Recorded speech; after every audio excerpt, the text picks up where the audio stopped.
In this video, I'm going to explain how this works in an open primary. Now, if you recall, an open primary is one in which party members and people who are registered as independents are permitted to vote.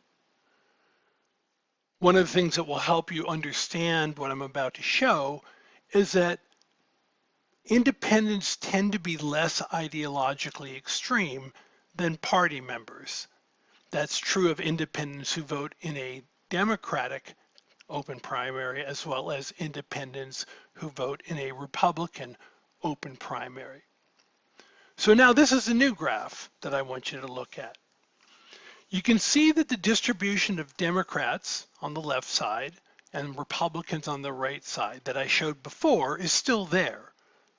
Democrats who would vote in a closed primary are motivated enough that they're going to vote in an open primary as well. Likewise, Republicans who vote in a closed primary are going to be motivated enough to vote in a Republican open primary too. What I've added to the Democratic distribution and to the Republican distribution are independents.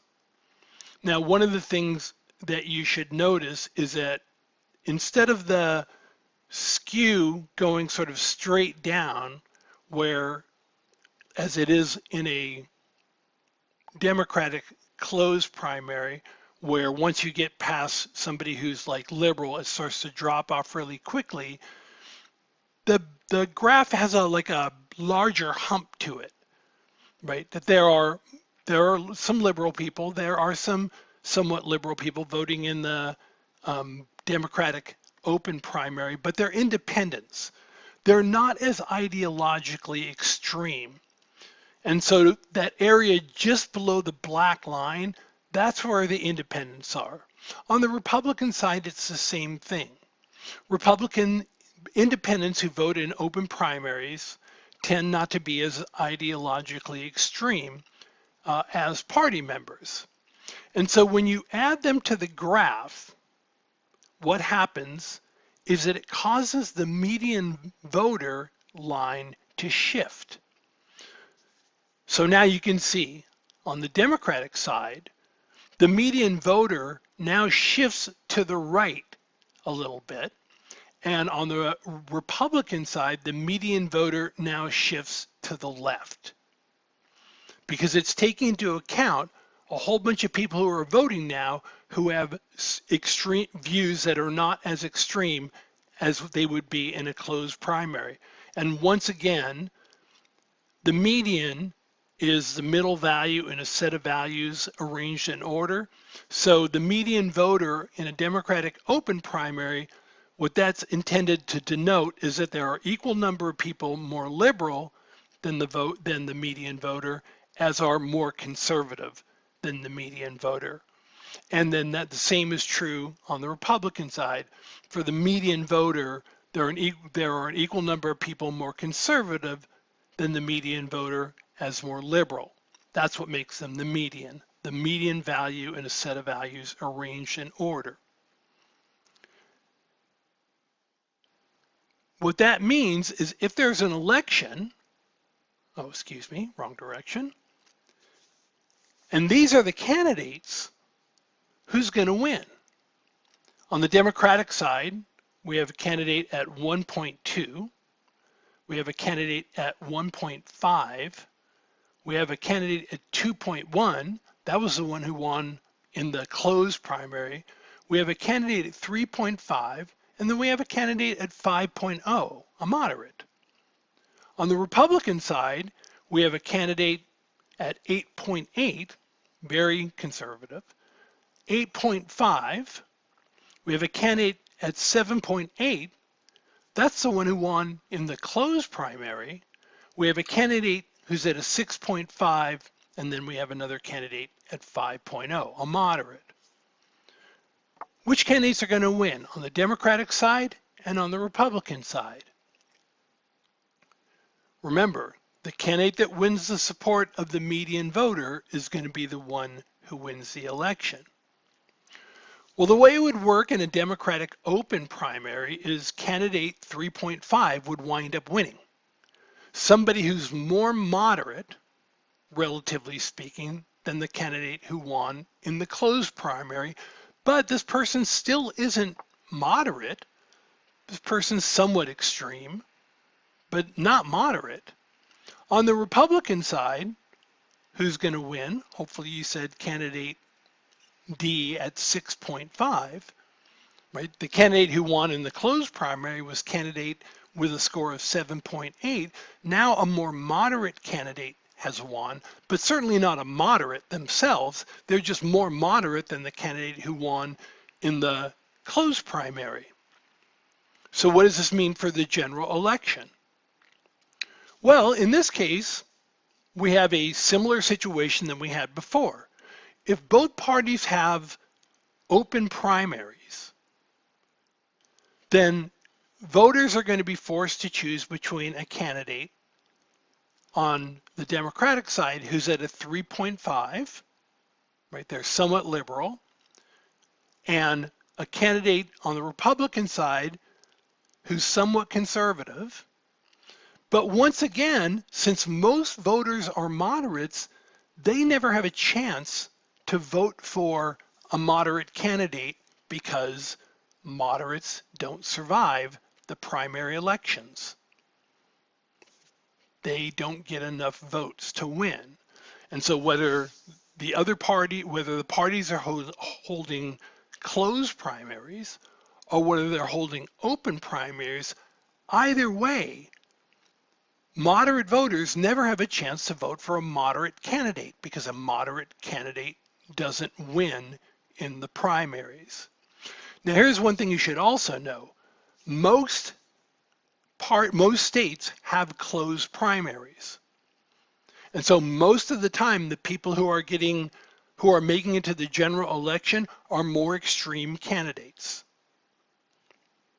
And this is how we wind up with a situation where even though most voters are moderate and there's a normal distribution, when it comes to our elected officials are not moderate. They don't look like the overall population that votes in a general election. So let me just summarize something to make it clear because sometimes students get confused with all this talk about median voters.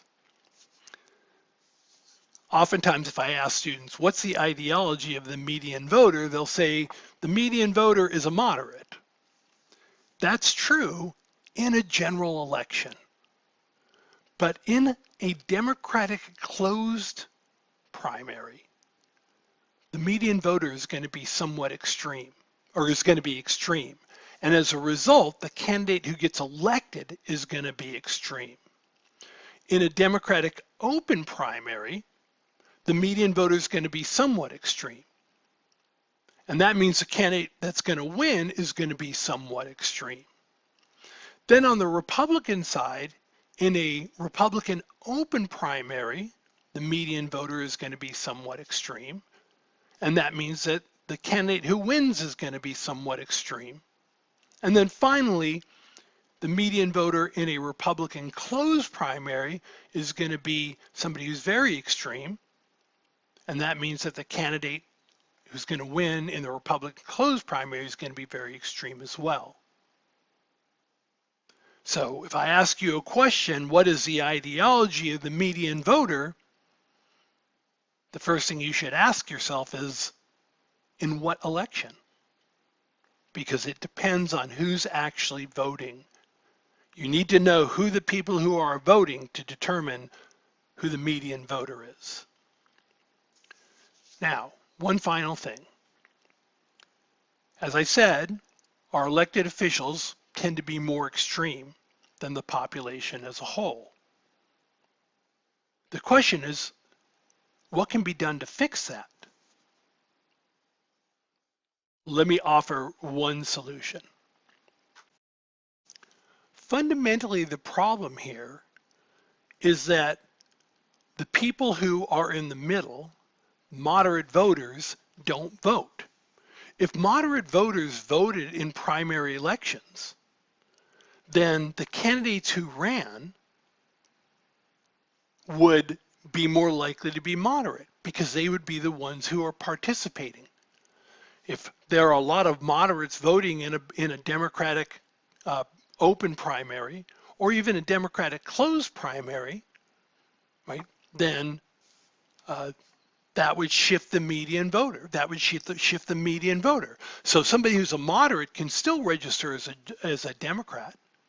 Somebody who's a moderate can register as a Republican. Someone who's a moderate can register as an independent. So if moderates took the time to participate in primary elections, it would shift the median voter closer to the center. Now, where can we find a large group of voters who tend to identify as moderates? That would be you guys.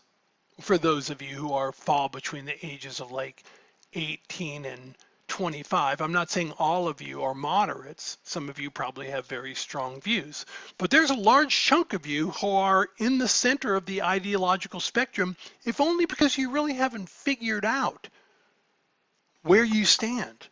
Maybe as you get older, you'll move to one side or another, but right now, a lot of you are sort of in the center. If young people got out and voted in large numbers, it would have the effect of pulling the median voter closer to the center. And our leaders would start looking more like what the population looks like. So there's no easy fix to this problem, but from my perspective, the one thing that can be done to rectify this problem so that our leaders start to look more like the population as a whole is to find a group of people who tend to be more towards the center of the ideological spectrum, you guys, and encourage them to vote, both in the primary elections and in the general elections. Encourage those people to vote. And that is what I'm doing right now, encouraging you to vote. Because I think that your participation would do a lot to help our political system and the way it works. And I'm going to be making this argument throughout the semester, as you know.